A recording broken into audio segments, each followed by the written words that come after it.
Hey guys, thanks for joining me for today's video. I've been getting a lot of questions about how I use the Tonex, how I have it set up, what's my input trim, what kind of effects unit do I use, and what's my signal chain in the effects unit, and how do I set up for doing captures, and could I share some tips and tricks regarding that. So that's what I'm going to do in this video. I'm not going to go super in depth with a lot of the stuff because I don't have a camera person to follow me around and show you every little detail, but I feel like I can show you enough stuff to at least get you off to a good start and maybe solve some of the problems that you might be having when you're trying to do your captures and things like that. So let's start off by briefly talking about my input trim. Now everyone's input trim is going to be different because all of our pickups are different. So you want to set it up for your pickup. So basically what you do is you get to that setting on the Tonex pedal and you basically just kind of do some chugs and some strumming on your guitar, just a little harder than normal, just a hair harder, just to make sure that you're not clipping the input on the unit. And then pick the best setting for you. Let's see here, you go to global and trim in. So then push down. I'm at 6.5 plus 6.5 right now. So let me just double check and make sure that's good.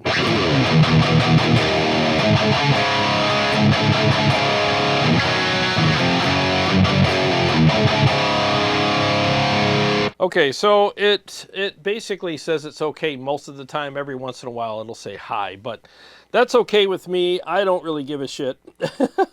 It works just fine, so I'm good with where it's at, and if I run into any issues I'll change it, but so far I haven't run into any issues.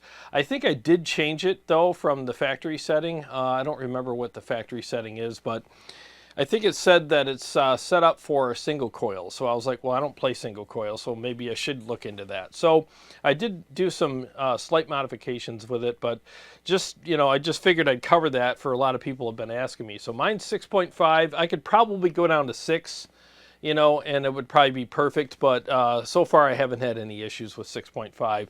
And I don't beat the piss out of my strings anyway. So anyway, so that covers that. Now, a lot of other people were asking me, especially in the last video where I did the demo for my new preset pack for the Tonex, which is the Ultimate Brutal Preset Pack Volume 2. By the way, I used the Soldano Astro preset in the opening mix, and man, it sounds great. So if you're interested in getting that pack, click the link in the description and it'll take you right to my website. And you get a lot of captures, DI and studio, dual cab, single cab captures as well. You get the Soldano Astro, you get the Revv Mark III, purple and red channels, you get the Splawn Nitro, and you also get the Driftwood Purple Nightmare. So you get 4 amps in that pack. Anyways, back to the video. A lot of people were asking me, like, what did you use for your effects unit? In that unit, because I did some rhythms and leads in that video. I use the HX effects, and the reason why is I can get a ton of great effects that I want for it, and it's easy to pair up. It has MIDI controlling, because as you know, you can control the Tonex pedal via MIDI, so I could program it to change different captures or presets or whatever you want to call it. When I step on the pedals on the HX effects, I get all kinds of great effects and flexibility with it, and it's easy to dial in. So let me play my presets for you really quick and just show you what each preset sounds like effects wise. I'm using the Horizon drive in this HX effects right now to push the Astro preset. So let's go ahead from my crunch to big crunch, where I have some chorus and delay. And on the delay, I have some chorused, some modulated repeats on the delay, which is nice. And I have a lead preset with a different type of ping pong delay. And then I have a phase 90 on another lead preset. And I will show you all that stuff in the computer as well. So let's go ahead and just hear what these sound like.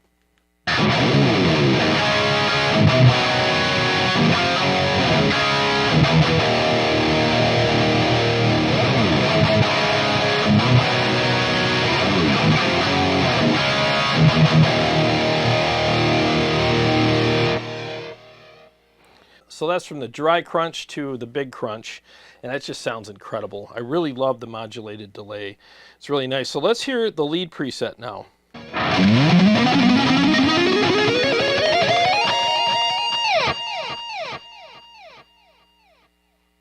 All right, and then here's the lead preset with the phase 90.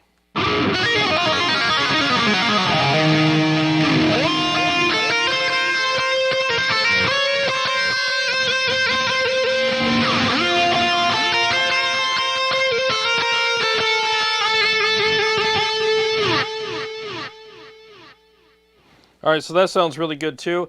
And what's nice is you can have stereo effects. You just got to run to front of house with both the left and the right outs from your HX effects. Now you want to hook this up in kind of like the 4-cable method way with the Tonex pedal, and it works perfectly with it.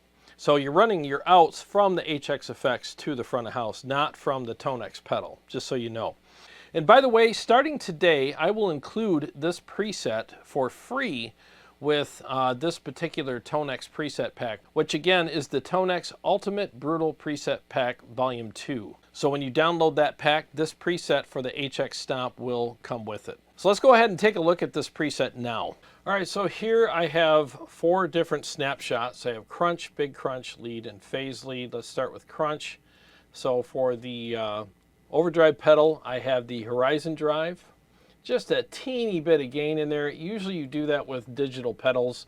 For some reason, it just makes them sound a little more realistic. And here's the attack. Here's the brightness. Here is the gate. And I have it on authentic. And then, of course, I have the level all the way up.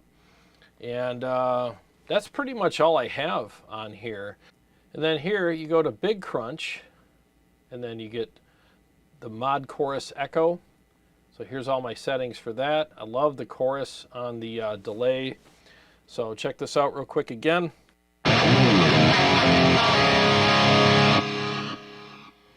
Just adds a nice little flavor to it. And then of course I have a little bit of modulation on there as well.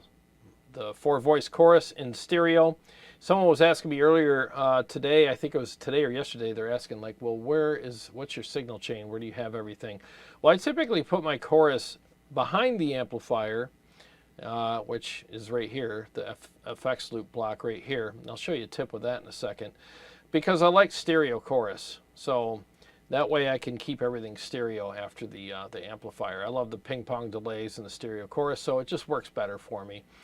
And then go to the lead. I have a different delay. So here's the delay for leads. I have the ping pong delay, 850 milliseconds, which is my go-to for leads. And then here are all the settings following that. Not going to go over too much of the settings because, I mean, this preset's included in the pack. All you have to do is just grab the pack and the preset comes with it. Just load it in your HX effects and you're good to go. But here's something I want to show you. So if you notice, for my leads, I bumped the return up slightly in the HX effects on the loop there.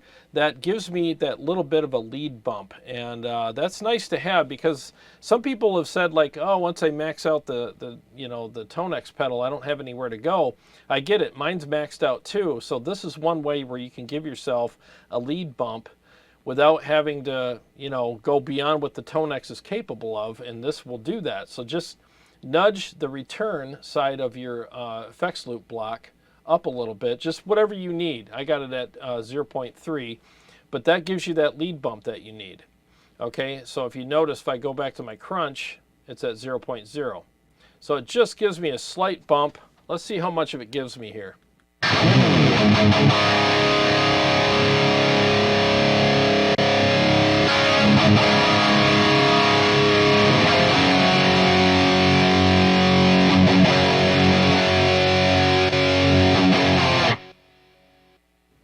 All right, slight bump, and you'll also note that, let me go back to the lead, always, always, always have your trails on, so that when you switch from a lead to a rhythm, you don't have that uncomfortable stop of all the effects. You got that nice spillover. So always make sure that those are left on.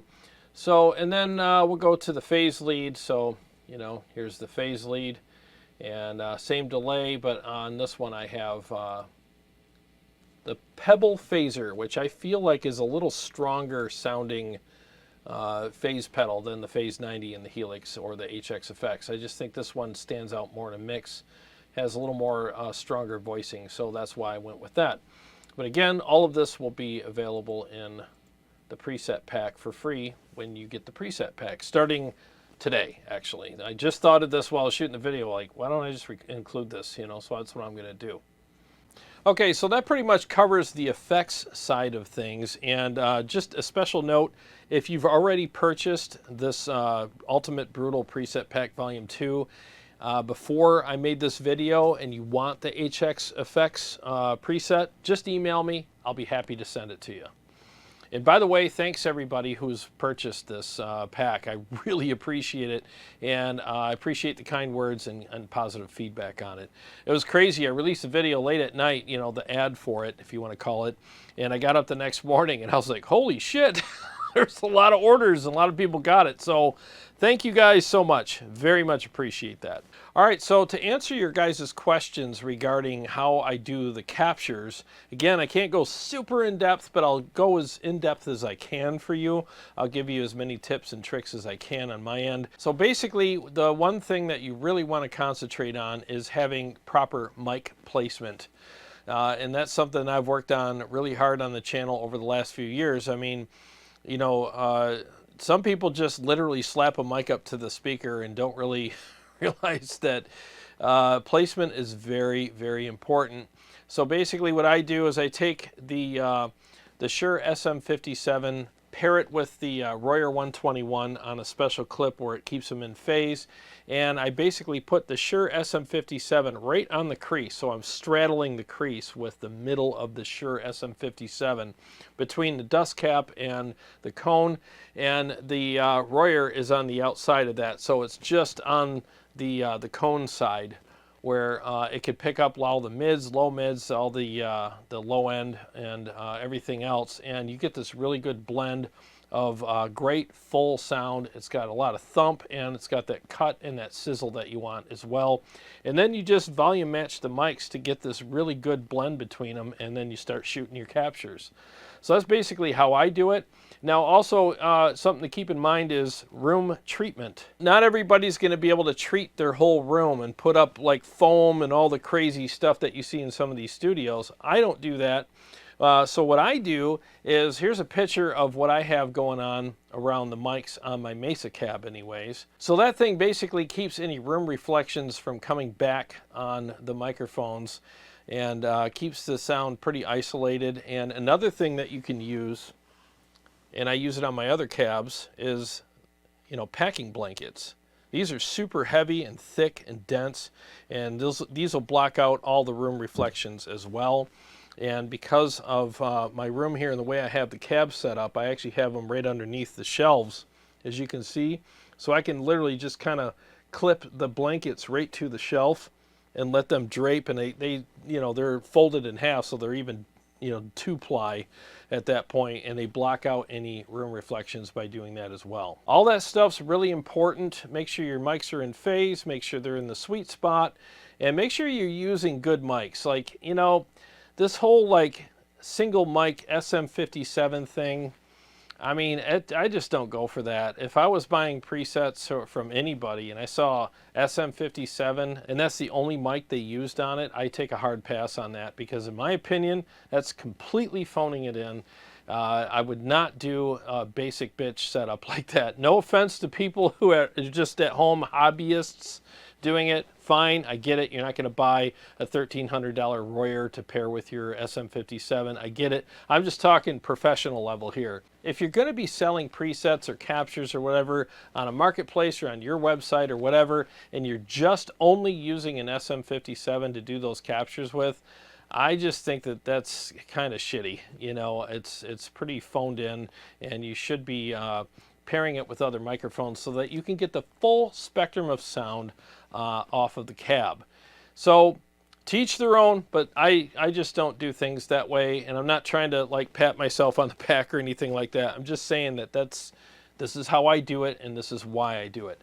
I know what an SM57 sounds like. It's a decent mic for clubs and stuff like that, live venues, and to pair with better mics in the studio. But by itself, it can get a little boxy and a little spiky. So pairing it with a mic like the Royer or something else, another ribbon mic or whatever, can really fill in that sound and give you that full spectrum that you're looking for. And it actually makes the captures feel better as well. So again, to each their own, and no disrespect, but that's how and why I do it that way. So another thing I want to go over is one of the things I like about the Tonex software is you can use the riffs on the software and play those through the amps. And then what I do is I listen to everything through my in-ears, which I'm using right now, so I can hear what you're going to hear when you play through these amps.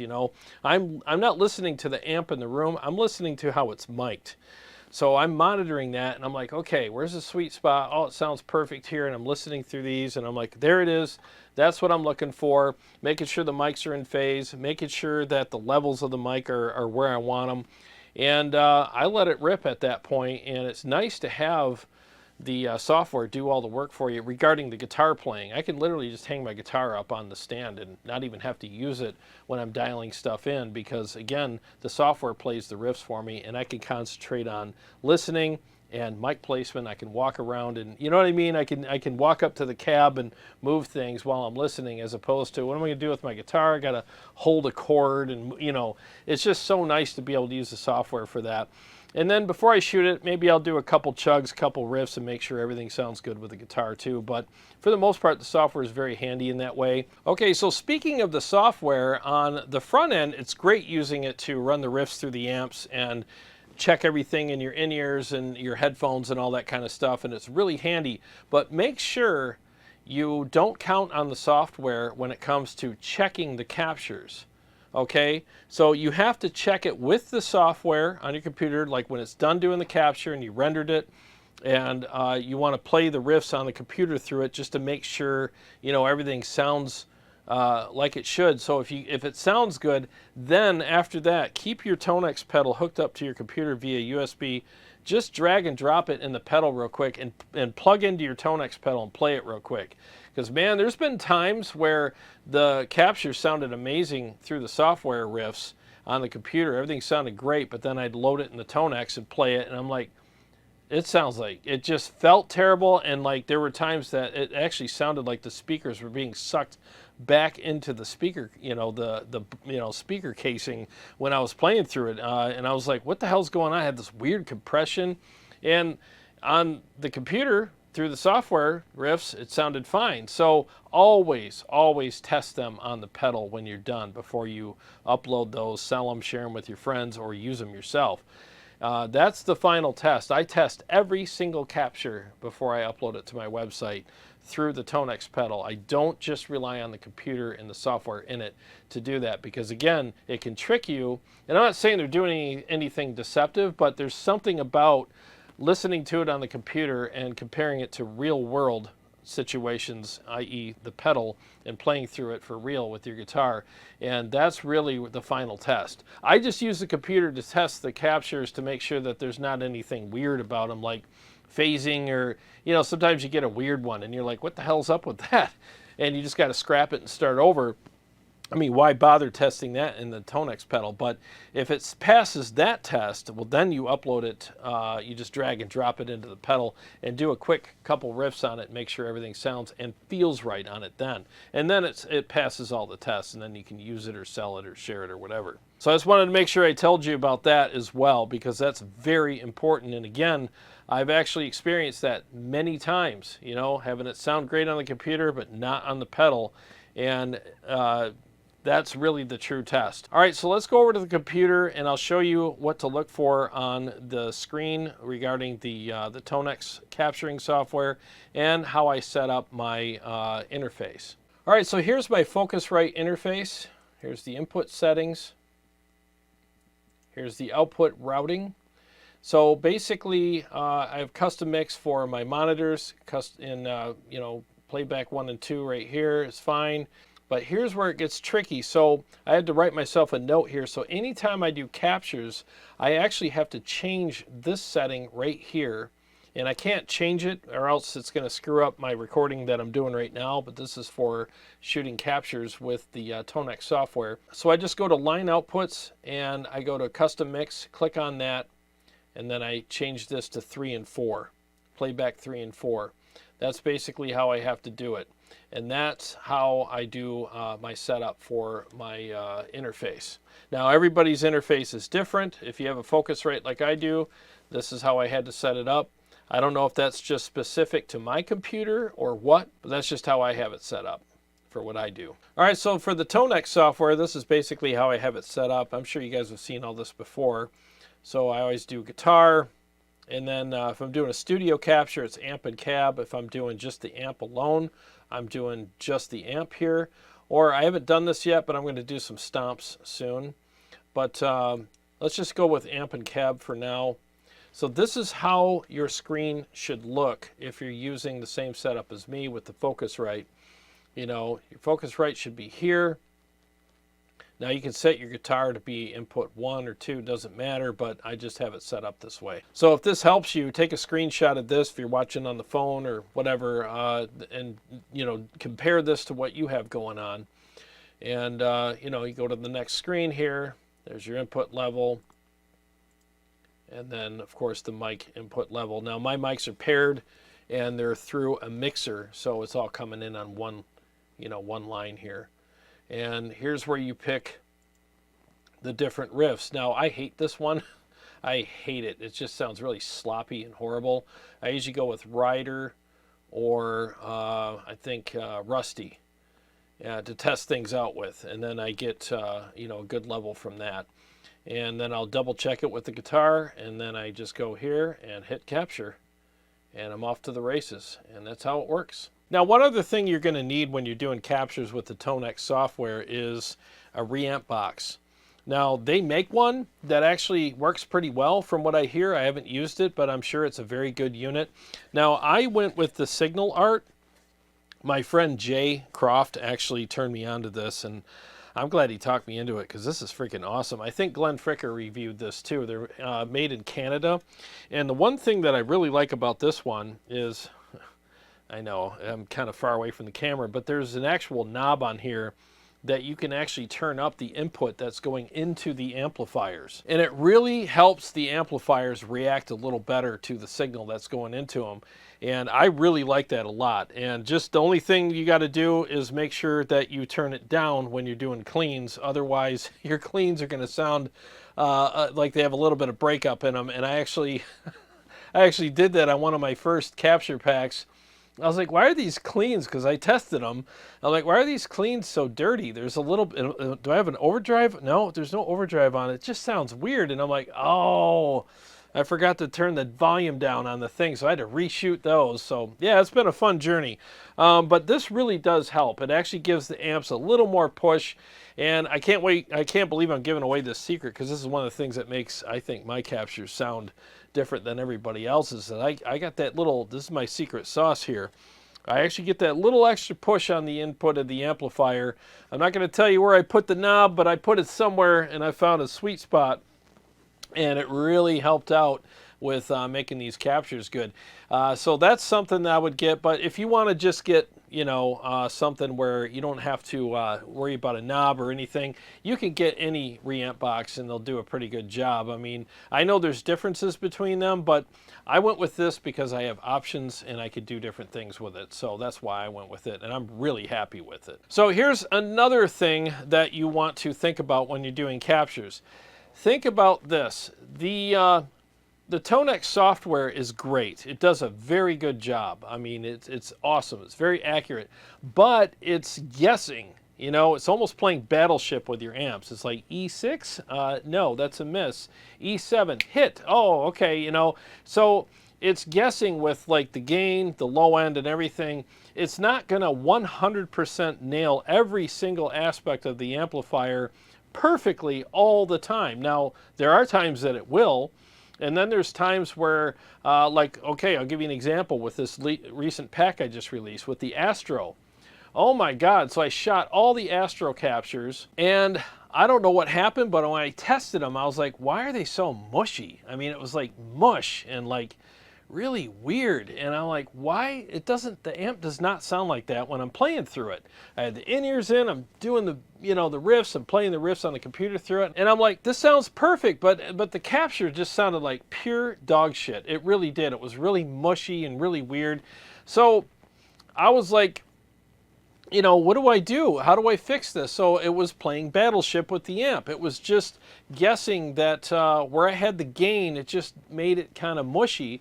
So I started off with like, well, let me turn the low end down because it just sounded too mushy. And I'm like, let me just back the low end down. So I shot one, tested it. It was still kind of quirky.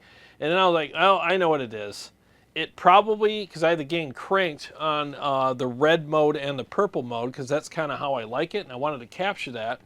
Because I feel like sometimes the Tonex software undergains the amps just a hair, so I'm like, I'll just crank it and give you all the gain you want. If you don't like it, just back it off a little on the pedal, you know? So anyways, I backed the gain down from all the way up to just 3 o'clock, and then there it was, perfect capture. And I'm like, that's what it was. Now, the amp doesn't do that when I play the amp, but for some reason, the Tonex software, yes, that's what the amp acts like when you have the gain cranked all the way up. So to attenuate for that, I just turned the gain down a little bit, and the Tonex, you know, software profiled the amplifier. So the Tonex capture now acts like the amplifier when it has the gain pretty much cranked, but it was profiled at 3 o'clock, if that makes sense. So it's just little things you got to do. So if you run into issues with captures that you know, for some reason they just sound really muddy or whatever, back the depth, the bass, and sometimes the gain off one at a time and find out which area of the amplifier is causing that issue. Now sometimes you might get a little too much top end. Just back your presence or your treble down, and usually that'll take care of that as well. Like I said, it's very accurate, but every once in a while you run into an amp that just, for some reason, when they're playing Battleship and doing the guessing game, there's like a disconnect, and you just got to figure out what you got to do to make that work. Now, sometimes you'll also have a slight issue with, like, if you render in advanced mode, you'll find out that, you know, no matter what you do, you just get this weird sound or something like that. But if you render in default mode, it doesn't happen. Well, just render in default mode then. You know, sometimes it's just a quirk. It happens. It shouldn't, but I'm not saying it happens all the time, but every once in a while you run into that. Just go to default mode and render it. I honestly don't think anybody can tell the difference between advanced and default anyways. I've seen Ola do it, I've seen other channels do it, and everyone's like, I can't tell the difference. So it's not a big deal. Sometimes you just got to do that because you're just banging your head against the wall. You're just better off changing rendering modes to see if that fixes the issue. Sometimes you also get like this really weird, super phasey sounding preset after you shoot it, and you're like, I don't know what I did wrong. I don't know why that's happening. You know, all the other ones I shot previously with the same settings and everything on the amplifier didn't do that. So why is this doing it? Just restart the program and do it again, and it usually fixes it. It's just some stuff that I've ran into, and again, I'm not bashing the software. You know how software is. No matter how good it is, it's always going to have a couple of quirks, and it's just the way it is. I'm just giving you some workarounds for that. And I know that IK Multimedia is a great company, and they're probably well aware of some of the little bugs and little quirks that very seldomly happen, and I'm sure they're fixing that stuff and working on that daily, so I'm not worried about it. It's not a big deal. It just happens every once in a while, and name one software program that doesn't have quirks every once in a while. You can't. It's just the way it is. So I think all in all, the software does a great job. I enjoy the captures. I think they sound great. It's very accurate. And again, everything on this channel and on my website is tested and run through the paces to make sure that everything sounds and feels right on them. Otherwise, I do not release capture packs. And I'm telling you, this pack came out really good, and I'm so glad that the process is something that I can trust with this software. So I hope that helps you guys out. I hope it answers some of your questions. Sorry it's taken me so long to get around to making a video about this, but I figured this is a good time to do it. And I hope you found it informative. Well, again, thank you so much to everyone who's been purchasing the capture packs from my website. I really appreciate you guys very much. It does really help me out big time. And to all my Patreon supporters and subscribers, thank you guys so much. And if you're new to the channel and you like the content that I do here, feel free to subscribe and click the bell so that you can be notified every time I either go live or come out with another episode. I got a lot more stuff coming up for you guys, and I'll see you on the next one.